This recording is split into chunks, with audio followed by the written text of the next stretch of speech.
Hello दोस्तों, स्वागत है आप सभी का आपके अपने यूट्यूब चैनल विद्यापथ में। मैं आपका टीचर अभिनंदन केवली आप सभी का फिर से हार्दिक स्वागत करता हूं और उम्मीद करता हूं आप सभी सब्सक्राइब करके खुश होंगे। वीडियो वीडियो देख के सब यूट्यूब वीडियो सब देख के सब्सक्राइब करके चैनल को काफ़ी खुश होंगे। नहीं किया है तो अपने आप सब्सक्राइब कर लीजिए, अपने दोस्तों से रिश्तेदारों से भी करवाइए। तो आज हम डिस्कस करने जा रहे हैं डीपीएसपी के बारे में।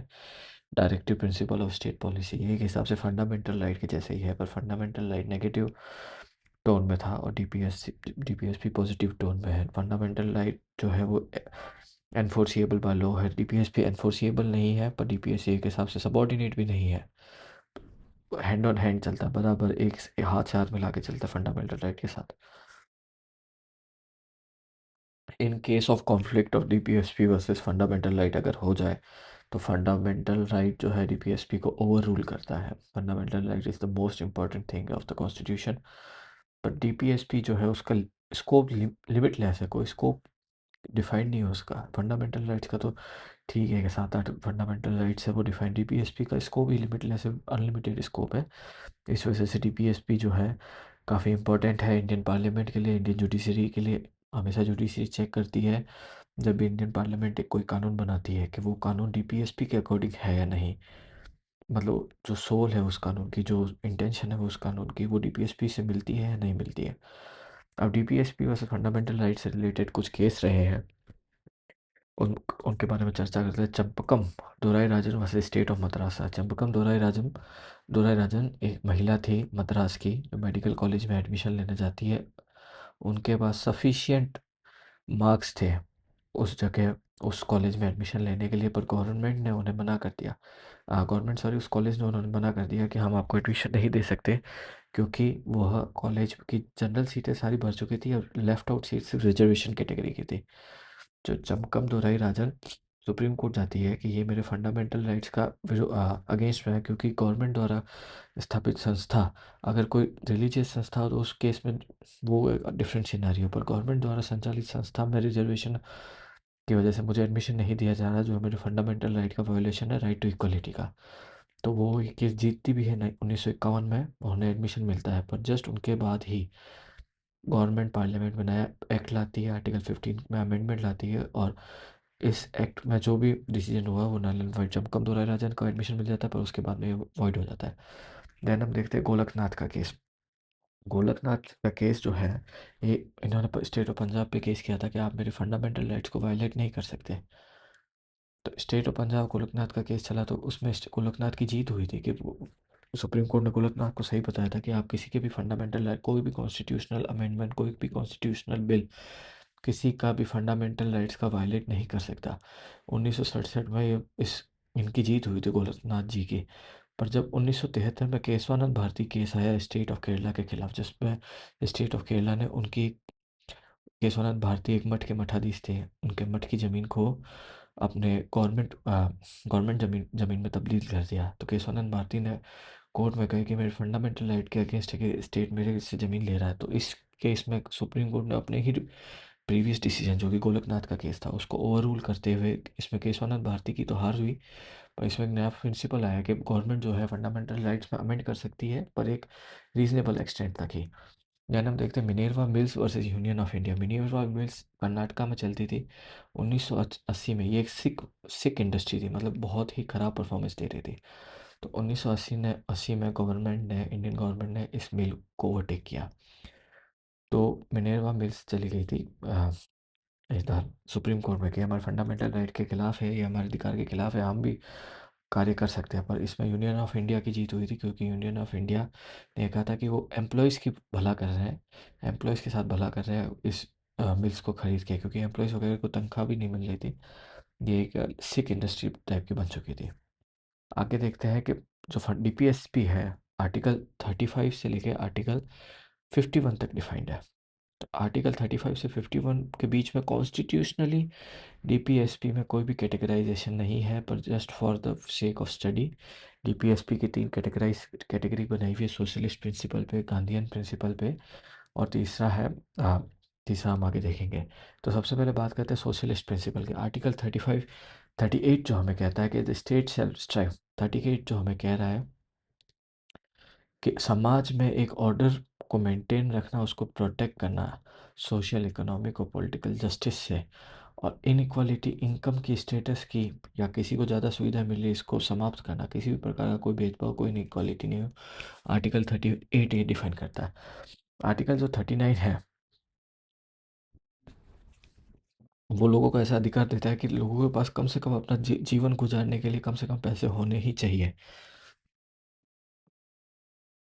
वो किसी एक जने के पास या किसी एक ओनरशिप के पास इतना मटेरियल रिसोर्स ज़्यादा नहीं आ जाए कि वो आ, दूसरों के साथ भेदभाव करने लग जाए, या महिला और पुरुष के बीच में भेदभाव करने लग जाए, चिल्ड्रन और बुजुर्गों के बीच में भेदभाव करने लग जाए। तो कोई भी प्रकार का ऐसा, किसी के पास, बुजुर्गों को भी एक मिनिमम अमाउंट चाहिए अपने आप को सस्टेन करने के लिए, और आ, जवानों को भी, महिलाओं को भी। तो महिला पुरुष में भी कोई भेदभाव नहीं हो, सेम वर्क सेम पे, ये वाला प्रिंसिपल लेके आर्टिकल 39 को इंट्रोड्यूस किया गया। दैन आर्टिकल 41, ये प्रिंसिपल जो है सोशलिस्ट प्रिंसिपल है, समाजवाद के दृष्टिकोण से है। आर्टिकल 41 जो कहता है वो राइट टू वर्क और एजुकेशन, मतलब जो भी बुजुर्ग आदमी है, जो बीमार है, डिसेबल है, उसकी सहायता करी जाए, उसमें उनको एक असिस्टेंट, फाइनेंशियल असिस्ट किया जाए, जैसे कि पेंशन देती गवर्नमेंट अपने रिटायर्ड एम्प्लॉयज़ को। तो बुजुर्ग होने के बाद उनको वैसे नहीं छोड़ा जाए, उनका भी ध्यान रखा जाए, उनको भी पैसे वैसे दिए जाए। तो आर्टिकल 41 यही कहता है कि असिस्टेंस दी जाए बुजुर्गों को भी। आर्टिकल 42 जो है, आर्टिकल 42 कह रहा है कि अगर किसी वुमेन ने मैटरनिटी लीव ली है, अगर वो प्रेग्नेंट है, मैटरनिटी ली है, तो उसके साथ भी कोई प्रकार का भेदभाव नहीं हो। उसके उसकी जो वर्किंग कंडीशन है, वापस वो मैटरनिटी लीव के बाद जब ज्वाइन करेगी, वो मानवीय स्थिति में हो। ऐसा ना हो कि उसके साथ कुछ अमानवीय बर्ताव हो रहा है, जो उसके उससे कर ही नहीं सकती वैसा कुछ, ऐसा इतना कुछ कार्य। तो मैटरनिटी लीव को भी प्रॉपर रेस्पेक्टफुल तरीके से दिया गया, रखा गया है। तो आप ये समझिए कि जैसे कोई भी आदमी व्यवहार करता है, वो व्यवहार ऐसा ही होगा जो सिस्टम में फिट हो। इस सिस्टम फिट हो, ऐसा ही व्यवहार होगा कि मैटरनिटी लीव में भी प्रॉपर रेस्पेक्ट दी जाएगी, बुजुर्गों को भी दी जाएगी, और बराबर सबको पेमेंट मिलेगा। आर्टिकल 43 जो कहता है सभी प्रकार के जो वर्कर हैं उनको मिनिमम वेज दी जाए, लिविंग वेज दी जाए, ताकि वो अच्छे से अपना गुजारा कर सके और डिसेंट स्टैंडर्ड ऑफ लाइफ उनको मिले। 43A जो कहता है, आर्टिकल 43A के वर्कर्स का भी मैनेजमेंट में योगदान होना चाहिए। ऐसा नहीं है कि मैनेजमेंट ने अपने ही स्तर पे डिसीजन ले लिया कि आज से सभी जने 16 घंटे काम करेंगे पर डे, और सबको बाध्य बाध्य रूप से करना पड़े। ऐसा कुछ भी नहीं हो सकता। वर्कर्स का भी पूर्ण रूप से योगदान होना चाहिए मैनेजमेंट में। आर्टिकल 47 जो है वो कहता है कि minimum level of nutrition, minimum level of health एक आदमी को, एक वर्कर को मिलनी चाहिए, ताकि वो अपने आप को प्रॉपर ढंग से मेंटेन कर सके। आर्टिकल 47 का कहना है। गांधीयन फिलोसॉफी के बेस पे जो डीपीएसपी है वो इस प्रकार है। Article 40, 43, 43B, 46 and 48। आर्टिकल 40 कहता है कि गवर्नमेंट अपने आप से स्टेप ऐसा उठाए कि विलेज पंचायत को इस्टेब्लिश किया जा सके, जो एक सेल्फ गवर्नमेंट हो। अब गाँव में 1000 लोग भी अगर रह रहे हैं, 15 वैसे 1000 लोग किसी गाँव में नहीं रहते। अगर किसी गांव में 1000-1500 लोग भी रह रहे हैं, तो वो अपने आप से एक पंचायत बिठा के सेल्फ गवर्नमेंट की तरह फंक्शन कर सके, उनके पास ऐसी इंडिपेंडेंस हो। आर्टिकल 43 कहता है कि कॉटेज इंडस्ट्री, जितने भी छोटे उद्योग हैं उनको प्रमोट किया जाए, उनके रूरल एरिया में, कि गाँव में बिजली आ रही है, गाँव में शांति है, तो वहीं पे गाँव वालों को कुछ कार्य दिए जाए, वहीं पे छोटी छोटी इंडस्ट्रीज एस्टेब्लिश की जाए, ताकि वो अपना कार्य कर सकें और अपना जीवन आसानी से जी सकें। आर्टिकल 43B भी यही कहता है कि वॉलेंटरी प्रमोट करता है कि वॉलेंटरी फॉर्मेशन हो कोऑपरेटिव सोसाइटीज़ का, और उसमें डेमोक्रेटिक कंट्रोल हो, प्रोफेशनल मैनेजमेंट हो। अगर कोई लोग गांव में बैठ के, जैसे कोई पापड़ भी बना रहा है, कोई खादी उद्योग का भी काम कर रहा है, तो उन सभी का सपोर्ट किया जाए। आर्टिकल 46 जो है उसमें ये कहा गया कि weaker section of the society है, जैसे शेड्यूल कास्ट, शेड्यूल ट्राइब, उनका financial as well as educational interest का पूरा पूरा पूरा पूरा प्रमोशन स्टेट को करना चाहिए। स्टेट का मतलब वही है, डिफाइंड है, जो मैंने आपको पहले वीडियोस में बताया। स्टेट का मतलब गवर्नमेंट है।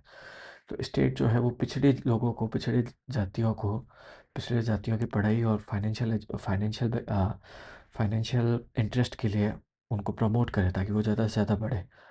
और आर्टिकल 48 जो है वो गाय वगैरह के स्लॉटर, मतलब बूचड़ खाने वगैरह जो होते हैं गायों के, उनको बंद करके उनकी ब्रीव्स को और कैसे इम्प्रूव किया जा सके, 48 का गांधीयन फिलोसफी आर्टिकल 48 का सिद्धांत है। लिबरल और इंटेलेक्चुअल प्रिंसिपल्स के बेस पे जो डीपीएसपी है वो इस प्रकार है कि आर्टिकल 44, स्टेट जो है, गवर्नमेंट जो है वो एक यूनिफॉर्म सिविल कोड लेके आए through out the territory of India. सभी जनों के ऊपर एक ही कानून का पालना हो, कोई ऊपर नहीं हो, कोई नीचे नहीं हो।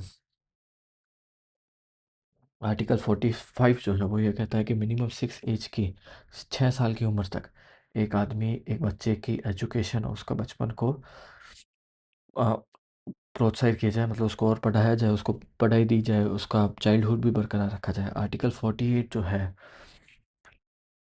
वो प्रमोट करती है कि एनिमल और एग्रीकल्चर, एनिमल हस्बेंड्री होगा, एग्रीकल्चर हस्बेंड्री नहीं, एनिमल हस्बेंड्री और एग्रीकल्चर को मॉडर्न और साइंटिफिक लाइंस पे लाना, कि कैसे एग्रीकल्चर को और कैसे साइंटिफिक तरीके से कर सकते हैं, एनिमल हस्बेंड्री को भी और ज़्यादा कैसे साइंटिफिक तरीके से किया जा सकता है।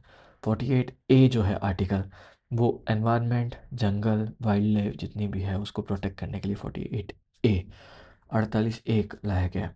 आर्टिकल 50 जो है वो जुडिशरी को एग्जीक्यूटिव से सेपरेट करने का आर्टिकल है। मतलब पहले, आज़ादी से पहले जो कलेक्टर था उसके पास वो एक हिसाब से नौकरशाही ही थी, क्योंकि नौकर तो था ही था, पर उसको एक रॉयल लाइफ चाहिए थी, तो वो पूरा नौकरशाह ही था।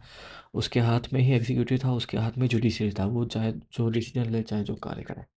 तो आर्टिकल 50 जो डीपीएसपी का है उसने जुडिशरी को, कोर्ट्स को, एग्जीक्यूटिव जो आईएएस आईपीएस है उनसे सेपरेट किया है, कि दोनों सेपरेट है, दोनों इंडिपेंडेंट है। अब रिस्पॉन्सिबल मतलब उनके ऊपर जवाब देने का दायित्व है कि उन्होंने कार्य, वो डिसीजन क्यों लिया।